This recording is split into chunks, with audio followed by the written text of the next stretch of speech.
Nilinaw ng Department of Agriculture na hindi gaanong apektado ng pananalasa ng Bagyong Bising ang sektor ng agrikultura sa Calabarzon. Samantala, mahigit sa 26,500 na sako ng smuggled na bigas ang nasabat ng Anti-Agricultural Economic Sabotage Council sa Talisay City, Cebu. May report si Velco Studio. Maliit lang ang naging pinsala ng Bagyong Bising sa sektor agrikultura ayon sa Department of Agriculture. Batay sa huling tala ng DA, aabot lamang sa 300,000 pesos o 29 metric tons ang agricultural damage ng Bagyong Bising sa Calabarzon. Sabi ni DA spokesperson Assistant Secretary Arnel de Mesa, posible pang makatulong ang tag-ulan para ihanda ang mga taniman sa planting season. Kung titingnan natin, hindi naman malawakan yung epekto ni Bising. At in fact, dun sa ibang area ay nakakatulong pa. Dahil nga ngayon ay land prep, planting, kailangan nila ng talagang tubig dun sa lugar. Kung dun, the usual planting season, pag kailangan mo ng land preparation planting, kailangan mo ng maraming tubig kasi kailangan mong i-flood talaga yung palaya.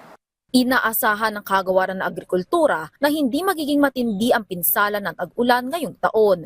Since naging maganda yung production natin ng first quarter hanggang doon sa buong dry season, in-expect talaga natin na bababa yung importation. Ngayong darating na wet season, naglabas din ng pahayag ang Pag-asa na yung panahon ngayon ng tag-ulan, hindi tayo makakaranas ng kasing bagsik na mga bagyo kumpara nung nakalipas na taon.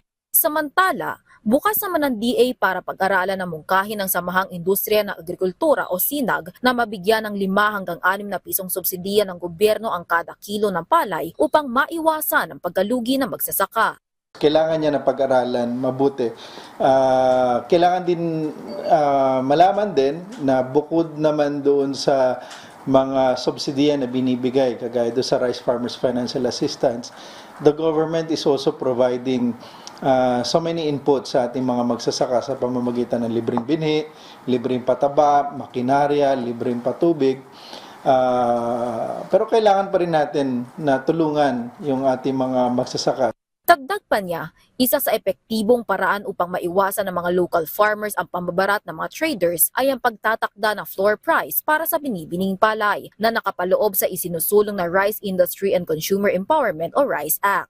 Depende yan sa area kasi ang titingnan natin yung cost to produce sa bawat area hindi pare-parehas. May datos naman dyan ng PhilRice, may datos ang PSA, so pwedeng pagbasihan yon kung magkano.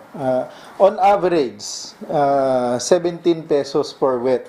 Kasi ang bili ni NFA for wet is 18 to 19 17 to 19. Ang pagbili nila ng dry is from 23 to 30. Yun yung NFA council approved price ng palay. Target ng DA na ipatupad na ang pagtatakda ng range sa palay floor price bago pa ang sunod na harvest season sa Setyembre at Oktubre.